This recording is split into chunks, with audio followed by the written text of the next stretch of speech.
निरंजन दा ने अभी बताया कि जो चे गुवारा है, ये एक ऐसी पर्सनालिटी है कि लोग इनको चेहरे से ज़्यादा पहचानते हैं और ये एक public figure all over the world बन गए हैं। और वो उसके पीछे एक बहुत रीज़न है कि वो इतना फेमस क्यों हुए।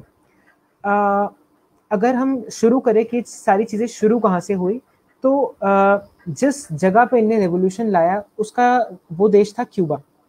क्यूबा एक बहुत ही छोटा आइलैंड पे पूरा एक देश है और वहाँ पे वो नियर टू साउथ अमेरिका के पास है।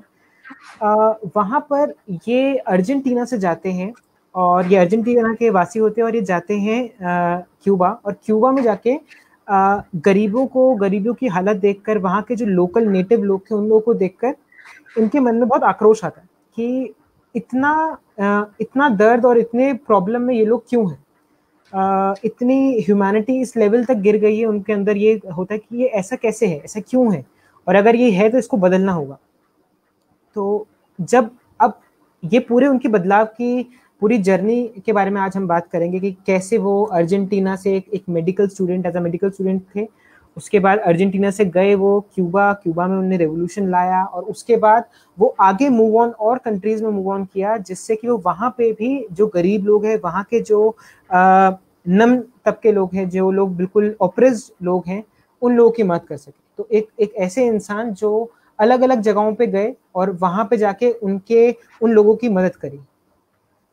तो सबसे पहले मैं आपको कुछ बेसिक हिस्ट्री आपको एक बार बताना चाहूंगा, जिससे कि एक हमें आइडिया लग जाए कि अगर हम ज्योग्राफिकली देख लें तो ये वर्ल्ड मैप के अंदर यहाँ ब्राज़ील है और ये है यूनाइटेड स्टेट्स, यहीं पे मैक्सिको आता है और मैक्सिको के बिल्कुल पास ये है क्यूबा।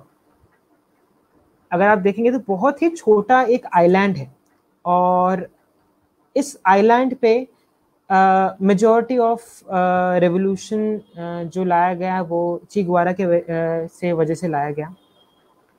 अगर अब मैं अपनी प्रेजेंटेशन एक बार स्टार्ट करता हूँ।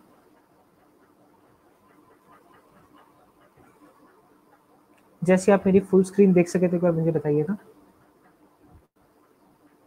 क्या आप देख पा रहे हैं?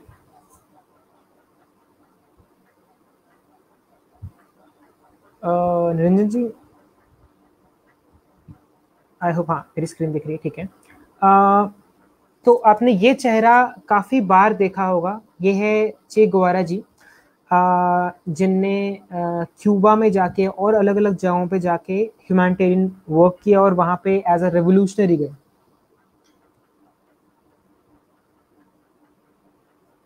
तो आज हम पहले बात करेंगे कि वो थे कौन, उनने क्या क्या किया और कैसे किया।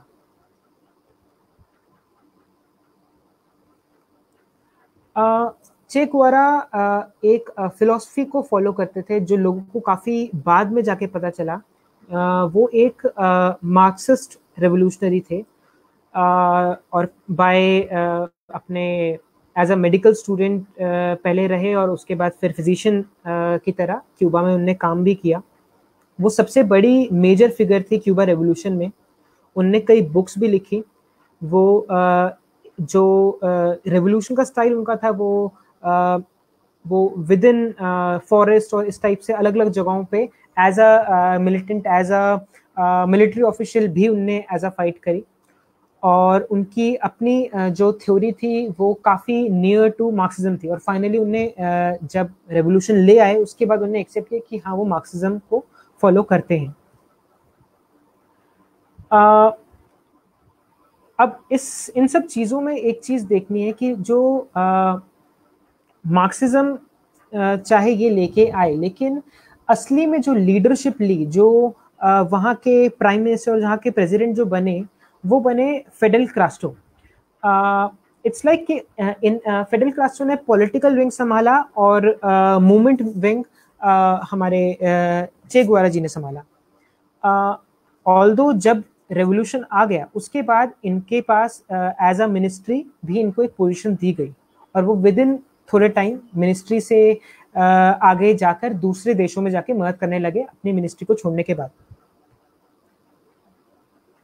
अब इनकी अगर पूरी टाइमलाइन देखी जाए, पूरा इनका लाइफ स्पैन देखा जाए, तो अब हम एक एक करके 4 फेजेस में इनकी लाइफ को समझेंगे कि क्या क्या इवेंट्स हुए, क्या क्या इवेंट ने उनको इस तरीके से इतना अंदर से आक्रोश भर दिया कि उनको इस रेवोल्यूशन में एक हार्ड रास्ता लेना पड़ा, एक मुश्किल रास्ता चुनना पड़ा और दुनिया की मदद करनी पड़ी।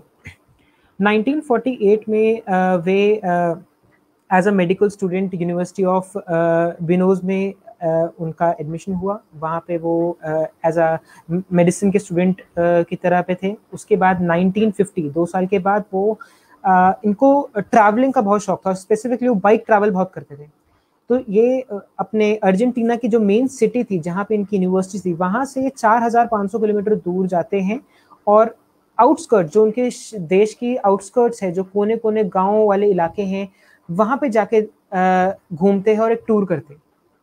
जब वो देखते हैं वहाँ पे, तो उनको पता चलता है कि यहाँ पर बहुत प्रॉब्लम है।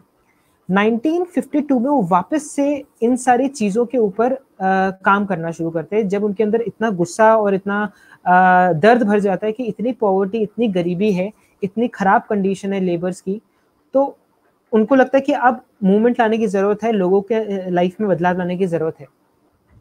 और उसके बाद ऐसे ही वो उनको चीज़ें समझ आती धीरे धीरे करके कि जो कैपिटलिज्म है वो कैसे एक्सप्लॉइट करता है लोगों को, वो कैपिटलिज्म कैसे रिच को रिच बनाता है और पुअर को पुअर बनाता है, कैसे वो एक मटेरियलिस्टिक थ्योरी है और उसमें ह्यूमन वैल्यू ना के बराबर है।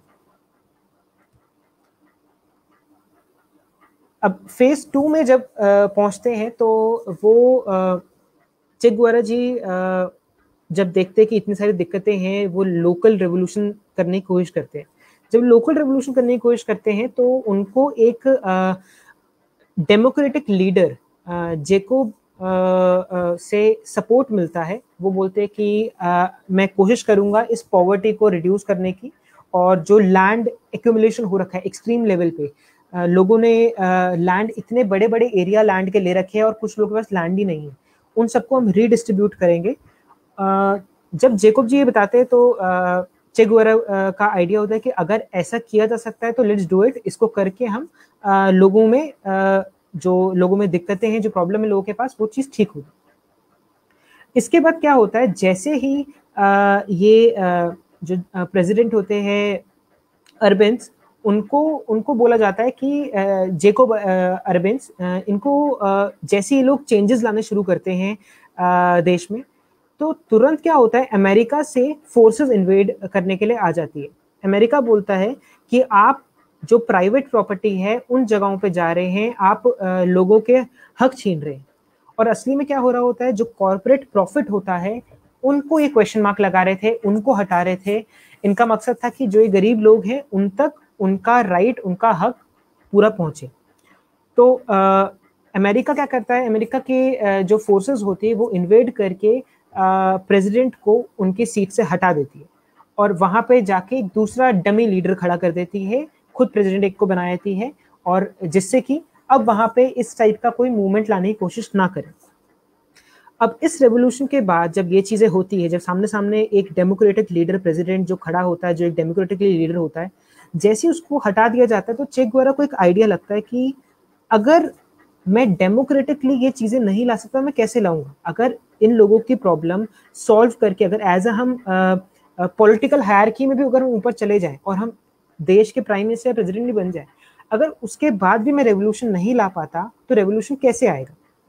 और वहां से वो एक लेसन लर्न करके जाते हैं कि जो सत्ता में है वो भी किसी के नीचे सिर झुकाते हैं, और अगर हम उनसे चाहते हैं कि वो कुछ करे तो उनके हाथ में असली कंट्रोल नहीं है। असली कंट्रोल के लिए हमें लोगों की ताकत चाहिए होगी, जो वहां के लोकल लोग होंगे उनकी ताकत चाहिए होगी। तो अब 1994 के आसपास की बात होती है, जब अर्जेंटीना से जब ये प्रेसिडेंट अर्बेंस को हटा दिया जाता है, उसके बाद ये मैक्सिको चले जाते हैं चे गुवेरा जी। वहां पे जाके ये एज अ डॉक्टर एक मैक्सिको के हॉस्पिटल में काम करने लग जाते हैं। और उसके बाद अब उनके अंदर जो भी दुख में और प्रॉब्लम में होता है, उनके लिए एक अंदर से उनके कॉलिंग थी कि कोई भी दिक्कत में है तो मैं उनकी मदद करूं। तो वापस जाके वो एज अ डॉक्टर वहां जाके लोगों की मदद करने लग जाते मैक्सिको में जाके।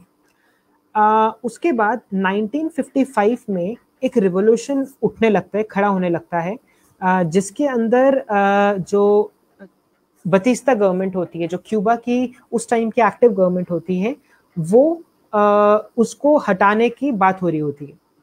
तो जो चे गुवेरा जी होते हैं, उनको ये आइडिया अच्छा लगता है। उनको लगता है कि अगर हम डायरेक्टली गवर्नमेंट को हमने बता के कि ये चीज लेके आओ, ये रूल्स लेके आओ, अगर ऐसे काम नहीं हो सकता, तो अब लगता है यही एक रास्ता है कि हमें रेवोल्यूशन लाना होगा, रेवोल्यूशन लोगों की वजह से, और उसमें हमें सत्ता को हटाना होगा जो अभी पावर में उन लोगों से। और वो कैसे हटेगी?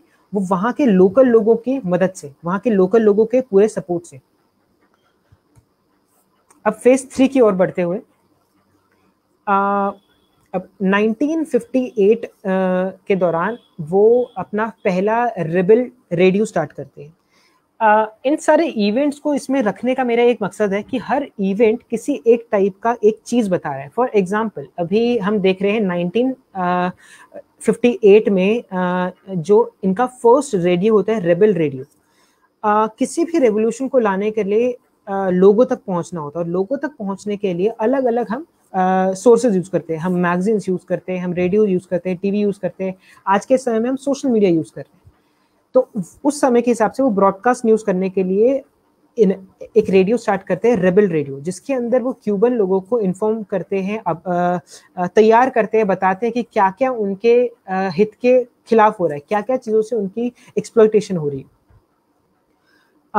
उसके बाद 1958 मार्च महीने में जब इस टाइप का इन्हें फरवरी में स्टार्ट करते जब तो तुरंत जो बतिस्ता गवर्नमेंट होती है वो ये हो जाते हैं कि यार ये प्रॉब्लम हो रही है हमारे लिए, हम पावर में रहेंगे तो इस टाइप की चीजें अगर होंगी तो दिक्कत होगी। वो सीधा एक रूल निकालते हैं कि अगर कोई भी गवर्नमेंट के अगेंस्ट बोलेगा या गवर्नमेंट के अगेंस्ट एज ए रेबल खड़ा होगा तो उसको एग्जीक्यूट कर दिया जाएगा, उसको हटा दिया जाएगा रास्ते से। सेम ईयर 1958 में जो चे गुवेरा जी है वो सक्सेसफुली जो लास विला प्रोविंस है वहां पे वहां का काफी एरिया अपने जो समुदाय, जो अपना ग्रुप था उनके साथ ये वहां पहुंच जाते हैं, और वहां की जो गवर्नमेंट होती है उनको वहां से ओवरथ्रो कर देती है और वो सिटी को ऑक्यूपाई कर लेती है। जैसे ही ये न्यूज बतिस्ता को मिलती है, बतिस्ता वहां से चले जाते हैं डोमिनिक रिपब्लिक। अगर आप देखेंगे डोमिनिक रिपब्लिक, ये क्यूबा है और एक क्यूबा के साइड में डोमिनिक रिपब्लिक है।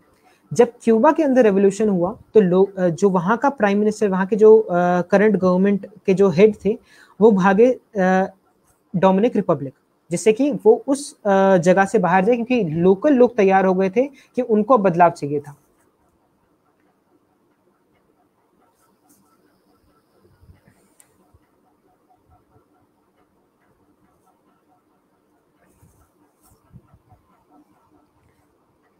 जस्ट अ सेक।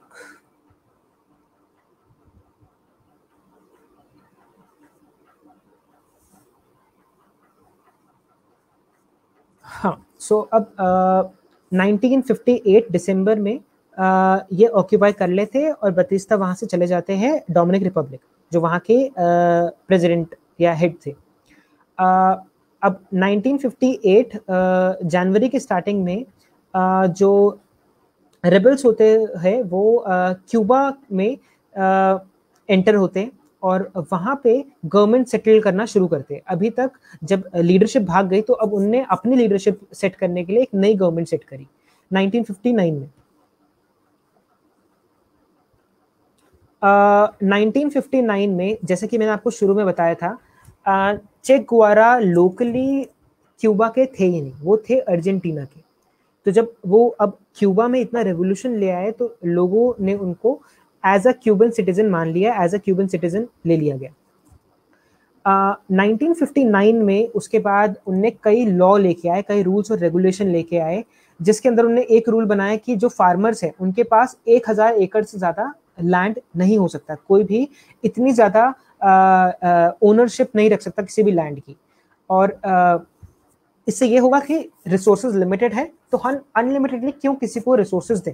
तो उनने एक लिमिटेशन लगाई कि रखना है तो 1000 तक मैक्सिमम रखा सकता है, उसके बाद अगर ज्यादा तुम्हारे पास होगा तो that will be taken from you और वो गरीबों को दे दिया जाएगा।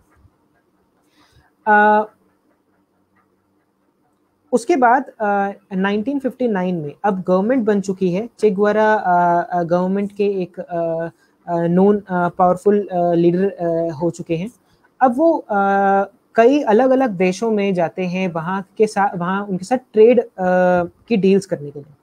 जब वो ट्रेड डील करने जाते हैं, उसके बाद थोड़े टाइम बाद ये लोगों को पता चलता है कि वो as a revolutionary he is a great man, but उनकी financial intelligence is really less, जिस वजह से वो क्यूबन्स को एक फाइनेंशियल ट्रैप की ओर डाल देते। एक तरह से वहां पे थोड़ी सी इकोनॉमिक डिसबैलेंस हो जाता है, क्योंकि उनकी रूल्स और रेगुलेशन वो ऐसी बना देते हैं जो प्रैक्टिकल रूप से नहीं चल सकती।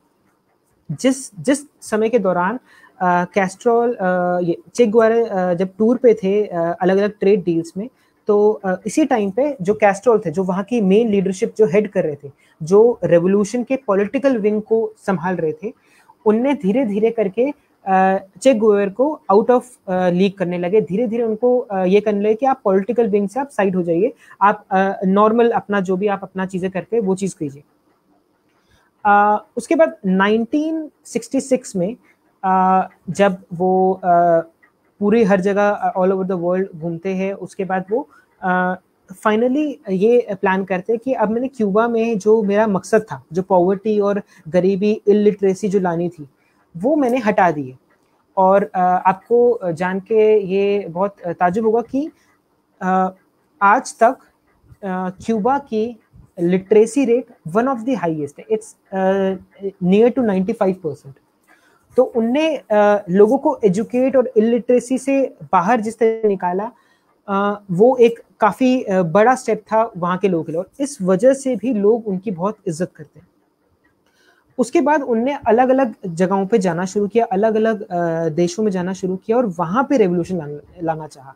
वहां पे रेवोल्यूशनरी ग्रुप, जो लोकल ग्रुप्स थे, जो चाहते थे कि उनकी देश की पॉवर्टी और गरीबी हटे, वहां पे जाके उन लोगों का सपोर्ट किया, क्योंकि इनको पता था कि कैसे रेवोल्यूशन लाया जाता है।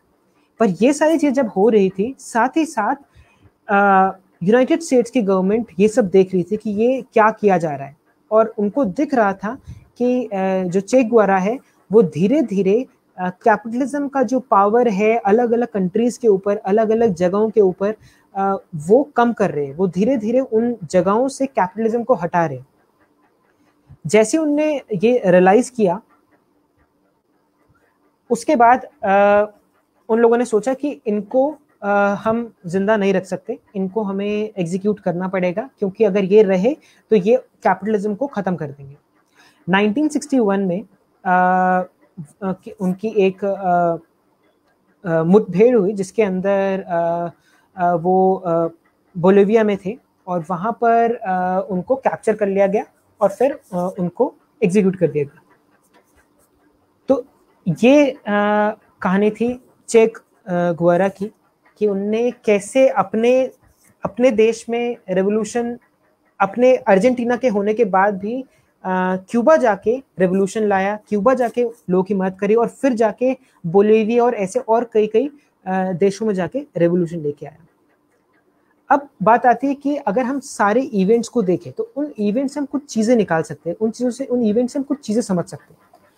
अगर कभी भी किसी को भी रेवोल्यूशन लाना है तो रेवोल्यूशन के कुछ बेसिक प्रिंसिपल्स हमें इस पूरे इवेंट से समझ आते हैं। सबसे पहले वहां पे सफरिंग ह्यूमैनिटी होनी चाहिए, लोगों के अंदर दर्द होना चाहिए, लोगों के पास प्रॉब्लम होनी चाहिए, और उनको वो जब वो पेन में होंगे तभी वो रिवोल्ट करेंगे, तभी वो अपने डर के आगे निकल के लोगों जो सत्ता में लोग हैं उनसे फाइट करेंगे या लीडरशिप रोल लेंगे। जब सफरिंग ह्यूमैनिटी है तो उसके बाद चाहिए एक पीपल्स लीडर। अब पीपल लीडर का मतलब कोई पॉलिटिकल लीडर नहीं है, इसका मतलब है स्पेसिफिक वो इंसान जो जनता के लिए काम करता है, जिसका एकमात्र मकसद है कि जनता की मदद हो, जनता किसी भी तरीके से प्रॉब्लम में ना रहे। ये एक पॉलिटिकल लीडर होते हैं, इनको लोग पसंद करते हैं। इस टाइप के लीडर इंडिया में भी हुए, जैसे कि भगत सिंह, सुभाष चंद्र बोस, जो जो इनके पास लोगों का सपोर्ट रहा वो अलग ही लेवल का रहा।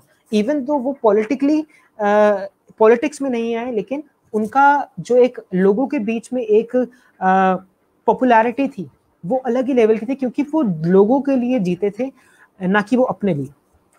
इसके बाद आते हैं पॉलिटिकल लीडरशिप। अगर इंडिया के कंटेक्स्ट में देखेंगे तो इंडिया के कंटेक्स्ट में वल्लभ भाई पटेल जब इंडिया से ब्रिटिशर्स जाने लगे, तो जब पावर के लिए ऊपर फाइट होने लगी कि कौन लीडरशिप लेगा कौन लेगा, तो उस टाइम पे यही था कि अगर सुभाष चंद्र बोस जी इंडिया वापस आ जाते तो लीडरशिप सब लोग उनके लिए तैयार थे कि उन्हीं को प्राइम मिनिस्टर बनाएंगे। हाउएवर जो और लोग थे, जब वो क्रैश में मारे गए, जो ये बात आई और बाकी चीजें बाहर आई, तो लोगों ने देखा कि पॉलिटिकल लीडर चाहिए उनको। जरूरी नहीं है कि पीपल्स लीडर पॉलिटिकल लीडर ना हो। अगर आप जैसे कि आप सभी को पता होगा कि सुभाष चंद्र बोस ने कांग्रेस में भी काम किया, सुभाष चंद्र बोस ने अपनी पार्टी बना के भी काम किया। तो ऐसा नहीं है जो पीपल लीडर होगा वो किसी पॉलिटिकल विंग में नहीं होगा, लेकिन पीपल लीडर का मतलब है जो लोगों का बारे में सोचे और सिर्फ लोगों के लिए काम करे। उसके लिए कोई पोजीशन या उसके लिए कोई पावर उसको नहीं चाहिए, वो लोगों के लिए काम करेगा। और जब पॉलिटिकल लीडरशिप देश को मिलेगी, तो पॉलिटिकल लीडरशिप जैसे कि वल्लभ भाई पटेल इंडिया के कंटेक्स्ट में उनने लीडरशिप ली, और जो इंडिया डिवाइडेड था उस पूरे डिवाइडेड इंडिया को उनने अपनी बोलूँगा करेज से और अपने सोच बूझ से पूरे देश को वापस से एक किया। तो इस टाइप की एक पॉलिटिकल लीडरशिप एक की जरूरत होती है किसी भी रेवोल्यूशन में। अब इन तीनों चीजों के सिवा जब हमारे पास सफरिंग ह्यूमैनिटी भी है, पॉलिटिकल लीडर भी है और पीपल लीडर भी है, उसके बाद चाहिए हमें एक कंसेप्ट, एक लिटरेचर, एक आइडिया जिसके बेसिस पे हम ये रेवोल्यूशन लाएंगे, जिसके बेसिस पे ये सारी हम चीजें करेंगे। तो जैसे कि चे गुवेरा ने किया मार्क्सिज्म के ऊपर, वो मार्क्सिज्म से इन्फ्लुएंस थे। तो वैसे ही कुछ लोग कैपिटलिज्म से इन्फ्लुएंस होते हैं, कुछ लोग अलग अलग टाइप के फिलोसफीज होते हैं। हमारे पास प्राउथ है, तो जो भी लिटरेचर है वो लिटरेचर पीपल लीडर के अंदर घुला हुआ होता है, उसको पूरी अंडरस्टैंडिंग होती है कि क्या लिटरेचर बोलता है, किस तरीके से सब चीजें चलेंगी। तो ये 4 टूल्स है एक रेवोल्यूशन को लाने के लिए। ये टूल्स मैंडेटरी है सो टू ब्रिंग अ पॉजिटिव और एक सक्सेसफुल रेवोल्यूशन लाना। मैंने आज अभी 2 भागों में आपको और मैं आज चीजें बताऊंगा। एक तो मैंने अभी आपको बताया चे गुवेरा का रेवोल्यूशन और उसकी हिस्ट्री और क्या क्या चीजें लीडरशिप में होती। अब इसके बाद ये मेरा एनालिसिस है या मेरी जितनी समझ है उसके बेसिस पे मैंने एक एनालिसिस करके जो चीजें समझी और उसको मैंने प्राउथ के मूवमेंट से जोड़ने की कोशिश करी। तो ये मेरी समझ के उसके हिसाब से है। क्या पता हम सभी अग्री ना करें या करें, लेकिन एज अ थॉट हम इस पे जरूर बात कर सकते हैं। तो अब बात आती है जो पीपल लीडर होता है, ये समाज मूवमेंट लाता है। ये समाज के अंदर समाज के ही लोगों में से खड़ा होता है, समाज को ही तैयार करता है और समाज को मतलब अवेयर करता है कि क्या हो रहा है, चीजें क्या सिनारियो है और क्या चीजें करनी है। तो अगर हम देखें समाज मूवमेंट आएगा कैसे, कैसे लाया जाएगा, तो सबसे पहले मैं आपको प्राउथ के ऊपर एक शॉर्ट में बता दूंगा कि प्राउथ क्या है। उसके बाद एक स्ट्रैटेजी है PPCCF की, आप में से शायद कुछ लोगों ने ये सुनी होगी, और उसके बाद मैं बात करूंगा कि हम क्या करें, कैसे करें और कब करें, जिससे कि ये बदलाव, ये चेंजेस, ये जो सफरिंग ह्यूमैनिटी है इस जगह पे, वो चीजें, उन चीजों में बदलाव आए।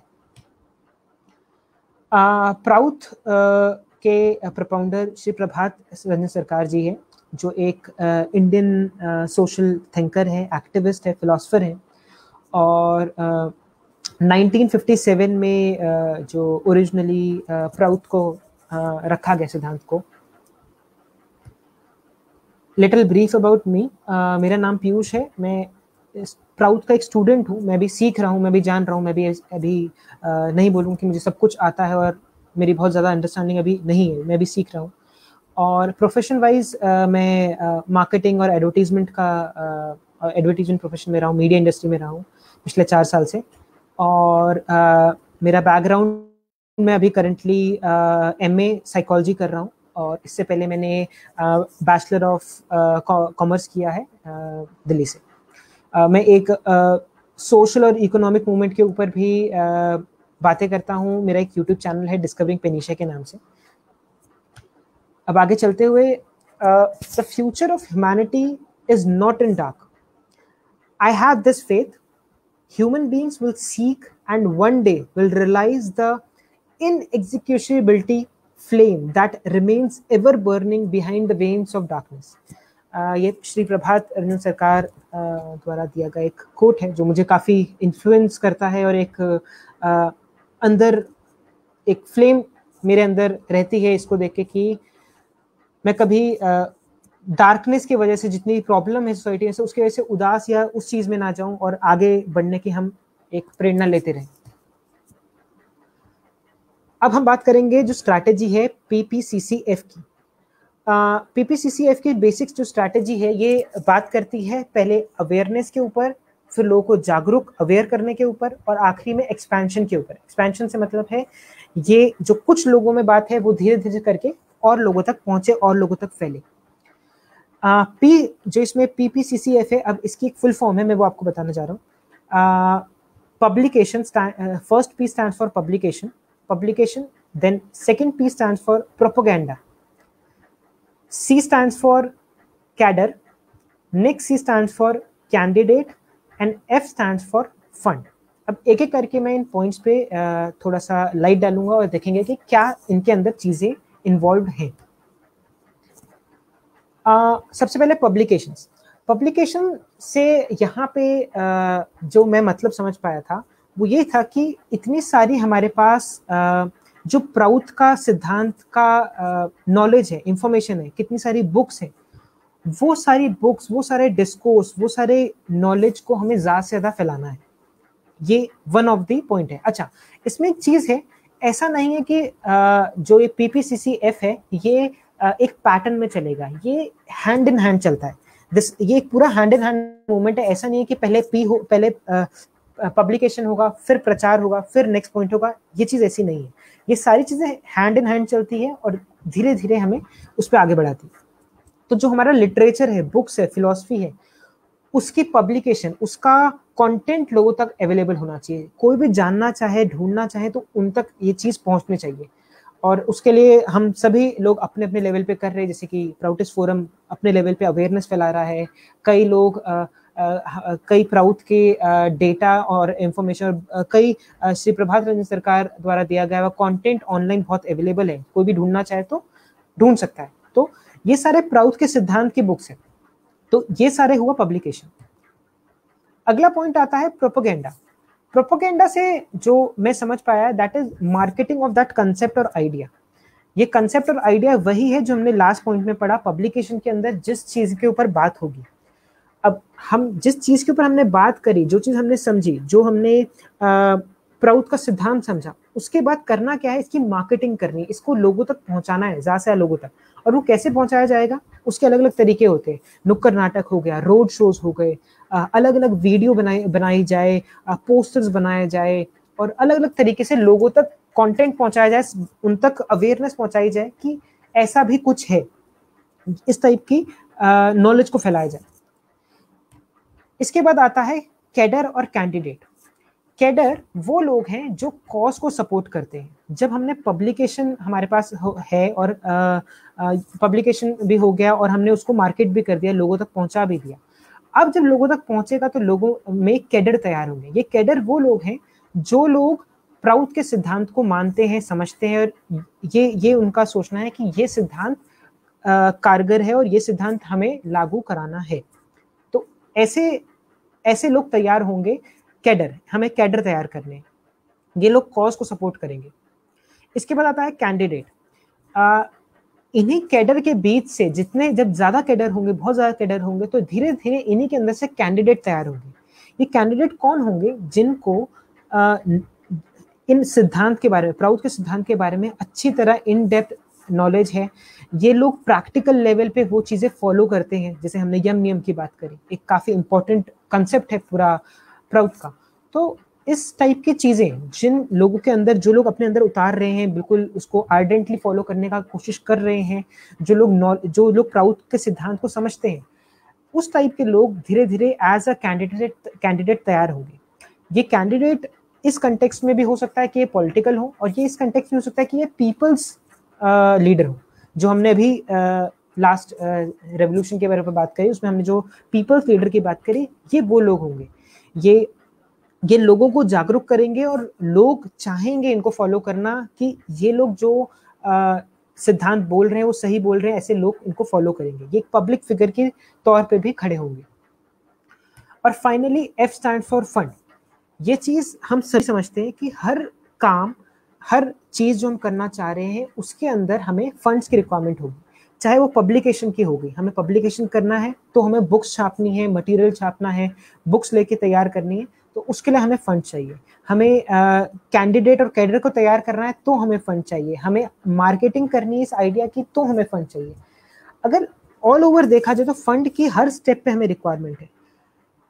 तो इस वजह से प्राउथ के सिद्धांत के अंदर हम अगर चारों इन पांचों कंसेप्ट को, इन पांचों चीजों को हम अगर फुलफिल कर दे, तो प्राउथ के सिद्धांत को लाना बहुत दूर नहीं है और बहुत मुश्किल नहीं। और ये मुझे मतलब इससे मैं बहुत श्योर हूं कि रेवोल्यूशन इज वेरी क्लोज। हमें शायद महसूस हो रहा है या नहीं हो रहा है, लेकिन रेवोल्यूशन आने वाला है और लोगों में जागरूकता आ रही है। और ये चीज किस दिन बदलेगी वो हमें देखना है। किस दिन एक आवाज उठेगी और उस टाइम पे सारे लोग खड़े होके बोलेंगे हमें अब ये चाहिए। अब उसके लिए हमें ये 5 पॉइंट और प्रैक्टिकल जो इम्प्लीमेंटेशन की हमने बात करी वो सारी करनी है।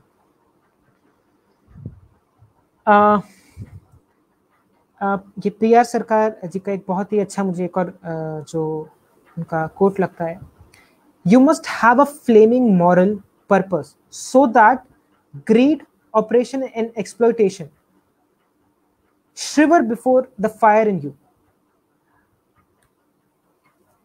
Let's bring the revolution. Let's make the oppressor in fear. Let the जो दबाने वाले लोग हैं उनको दिखाते हैं कि डर क्या होता है जब लोग जागते हैं, जब लोग खड़े होते हैं।